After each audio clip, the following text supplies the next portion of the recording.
नमस्ते जी, कैसे हैं आप लोग। Chapter number 10 class 12 business studies financial market आज हम लोग पढ़ेंगे। चैप्टर थोड़ा सा डिफ़िकल्ट भी है और इजी भी है। जिन लोगों का इंटरेस्ट पहले से फाइनेंशियल मार्केट में है, जो लोग स्टॉक्स में इंटरेस्टेड हैं, जिन लोगों को शेयर्स डिबेंचर्स में इंटरेस्ट आता है, उनको ये चैप्टर डेफिनेटली अच्छा भी लगेगा और ईजी भी लगेगा। और वो बच्चे जिनका अभी स्टॉक्स के साथ या फाइनेंशियल मार्केट के साथ कोई खास एक्सपोजर नहीं है, उनको थोड़ा सा ये चैप्टर डिफ़िकल्ट लगेगा। बट मैं कोशिश करूँगा कि ये चैप्टर आप लोगों को इंटरेस्टिंग भी लगे और ईजी भी लगे। ये चैप्टर हम लोग 6 पार्ट में कंप्लीट करेंगे, जिसमें आज पहले पार्ट में हम लोग मीनिंग ऑफ फाइनेंशियल मार्केट और फंक्शंस ऑफ फाइनेंशियल मार्केट पढ़ेंगे।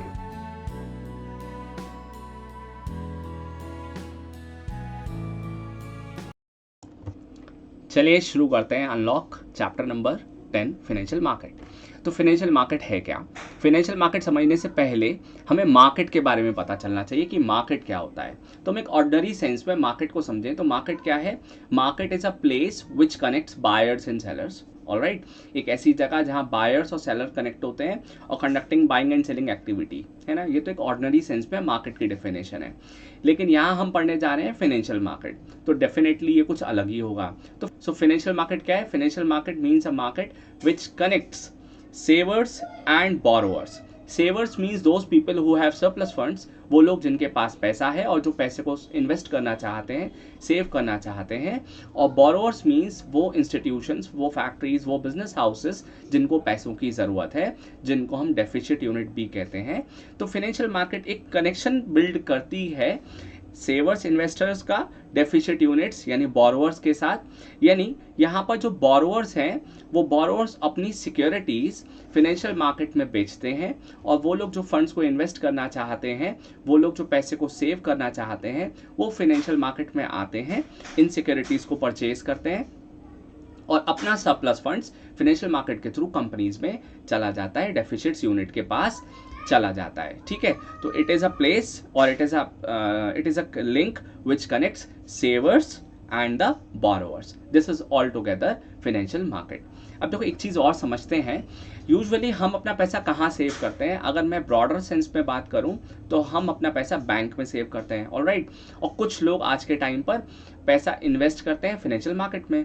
तो जो पैसा हम अपना बैंक में जमा करते हैं, बैंक फर्दर उस पैसे का क्या करती है? बैंक उस पैसे को फर्दर उन कंपनीज को, उन इंस्टीट्यूशंस को, उन बिजनेस हाउसेस को लोन दे देती है या उनकी सिक्योरिटीज खरीद लेती है जिनको पैसों की जरूरत होती है। तो अल्टीमेटली जो पैसा हम अपना बैंक में जमा करते हैं वो भी वहीं जाता है। जो पैसा हम अपना बैंक में जमा करते हैं, बैंक भी यही काम करती है।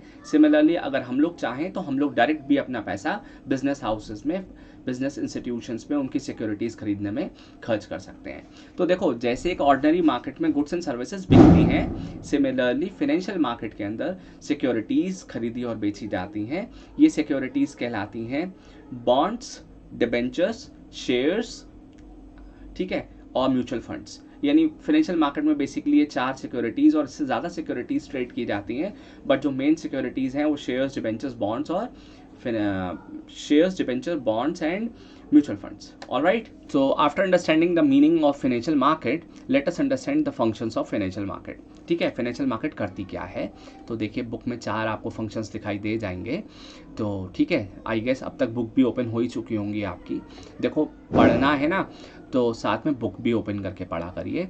क्या किया कीजिए, एक टॉपिक यहाँ मुझसे सुन लिया, साथ में बुक से पढ़ लिया, मतलब वीडियो को पॉज कर लिया, साथ में सुन लिया, फिर दोबारा दूसरा टॉपिक पढ़ा, मतलब सुना और फिर उसको पढ़ लिया। तो ऐसे पढ़ाई अच्छी हो सकती है। बाकी आपके अपने अपने तरीके हो सकते हैं पढ़ने के।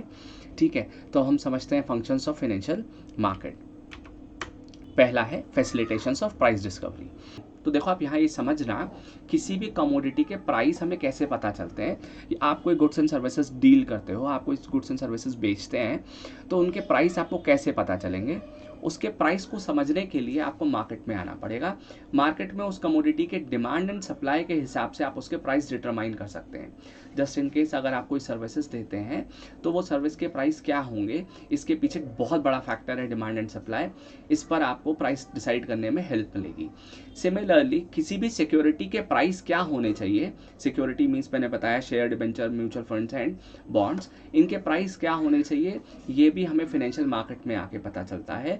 फाइनेंशियल मार्केट में अगर किसी सिक्योरिटी की डिमांड ज़्यादा है तो डेफिनेटली उसके प्राइस ज़्यादा होंगे, उसके अगर डिमांड कम है तो उसके प्राइसेस कम होंगे। ठीक है, तो देखो मैं बहुत शॉर्ट में आपको एक चीज़ समझाता हूँ।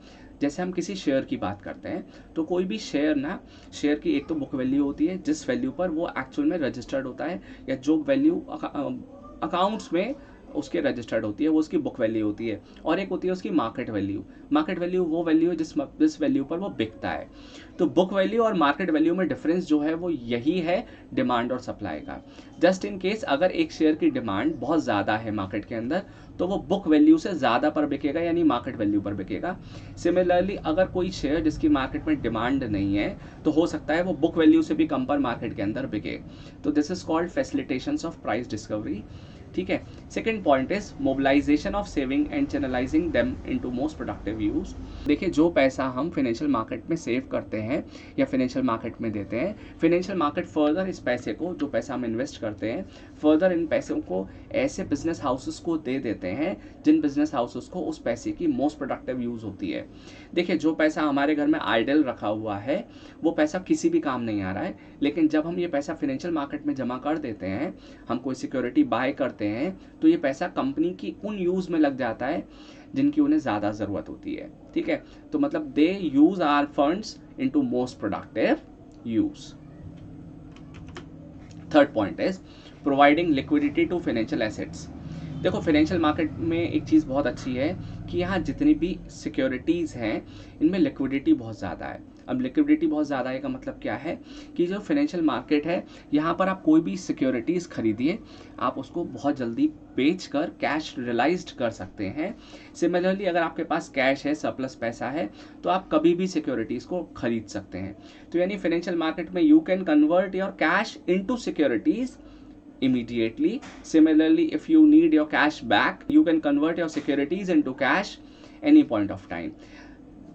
एग्जाम्पल मैं आपको ऐसे देता हूँ, जैसे आपके पास कोई सरप्लस पैसा है, उस सरप्लस पैसे से आप कोई ज़मीन खरीदते हैं, तो ज़मीन खरीदने में आपको काफ़ी टाइम लग जाएगा। ठीक है, मतलब आपका जो कैश है उससे वो ज़मीन इमीडिएटली आपको नहीं मिलेगी।